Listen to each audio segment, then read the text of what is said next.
Hi friends, how are you? Welcome to my channel. આજે કેવો સરસ વરસાદનો દિવસ છે. સરસ વરસાદ પડતો હતો, સાંજનો ટાઈમ પણ હતો અને એટલામાં હની સ્કૂલેથી આવી પણ ગઈ. બસ એ કહેતી હતી કે મમ્મા હું વરસાદમાં પલળવા જાઉં અને કે બહુ જ બધી ભૂખ લાગી છે, તો મને નાસ્તામાં કંઈક સારું તમે બનાવો ને મમ્મી, આજે વધારે ભૂખ લાગી છે. તો ને બાય ચાન્સ વળી આજે જ મેં દાળવડાનું પલાળ્યું હતું, ખીરું દાળ પલાળી હતી. તો મેં કીધું ચલો એને પૂછ્યું તો એણે કીધું હા મમ્મા દાળવડા બનાવો આજે. જુઓ જુઓ એ કેટલી દોડીને ભાગી વરસાદમાં. એને પલાળવું બહુ જ ગમે. જો અને આ મારો નાનો બાબો, એ બાપરે દોડા દોડ છોકરાઓ કરી મૂકી. બધા સ્કૂલના ટાઈમે છોકરાઓ છૂટ્યા છે અને એ જ ટાઈમે વરસાદ આવ્યો છે. મજા આવી ગઈ છે એ લોકોને પલળવાની. તો બોલો ચાલો હવે આપણે જઈએ રસોડામાં અને નાસ્તાની તૈયારીઓ કરે. જુઓ હા, પલળીને બી થાકી ગઈ તો બિચારી ફરીથી કહે છે કે મમ્મા તમે દાળવડા જ બનાવો, તૈયારી કરો હવે એમ. અમે કીધું હાલો આપણે દાળવડા બનાવવાની તૈયારીઓ કરી દઈએ. એટલે તો ચાલો.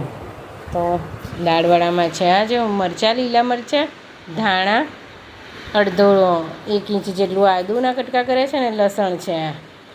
અને મેં મગની મોગર દાળ, હું ફોતરા વગરની દાળ લેતી હોઉં છું, તો એ દાળ મેં પલાળી રાખી હતી. તો એને મિક્સરમાં આપણે ક્રશ કરીશું હવે.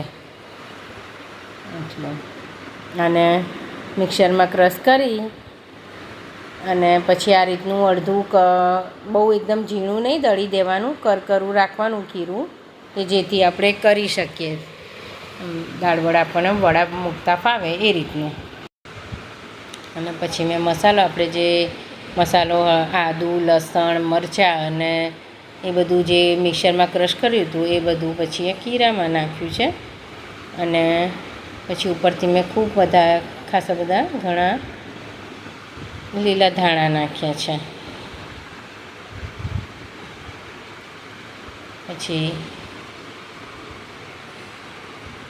પછી એમાં સ્વાદ પ્રમાણે આપણે મીઠું ઉમેરીશું. જે જરૂરિયાતના સ્વાદ પ્રમાણે તમે તમારા પ્રમાણે જે રીતે મીઠું ખાતા હોય એ રીતનું મીઠું ઉમેરી શકો છો.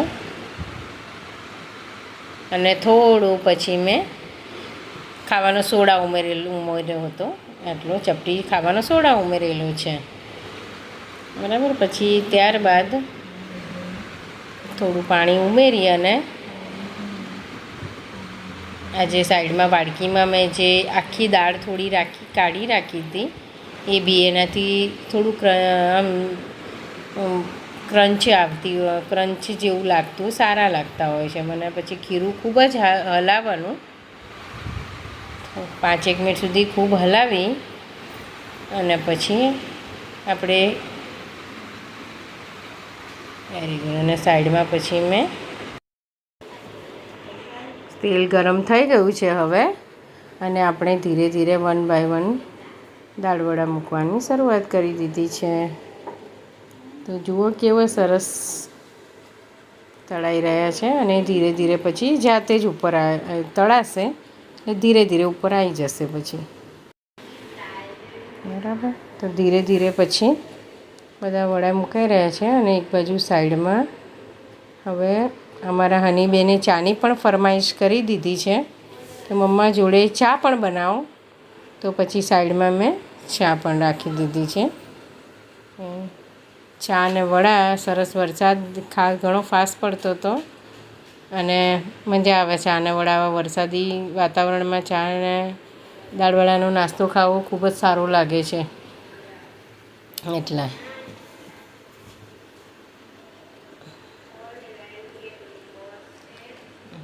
જુઓ આ વડા તળાઈ ગયા છે.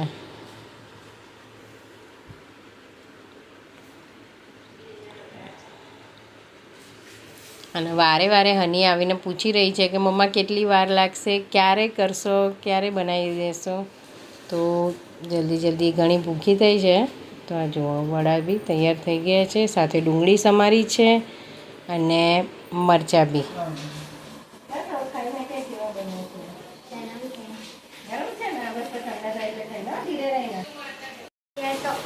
આમ પણ વરસાદી વાતાવરણમાં આવું ચટપટું ખાવાની ઘણી મજા આવે છે. સૌથી પહેલાં મેં હનીને જ આપ્યું હતું. બહુ જ યમ્મી બન્યા છે, એકદમ ક્રિસ્પી છે અને હોટ છે અને પ્યાજ બી ખાવાનું. લેટ્સ ટેક કોમ્બિનેશન બહુ જ સરસ છે. સો ગાઈસ, હવે અગર તમને મારા મમ્માના દાળવડાની આ રેસીપી ગમી હોય તો એમના ચેનલને લાઇક, શેર અને સબસ્ક્રાઈબ કરજો અને એમના ઇન્સ્ટાગ્રામ અને ફેસબુકના અકાઉન્ટની લિંક નીચે ડિસ્ક્રિપ્શનમાં આપેલી છે, તો તમે એમને જરૂરથી ફોલો કરજો. તબ તક માટે જય શ્રી કૃષ્ણ, જય સ્વામિનારાયણ.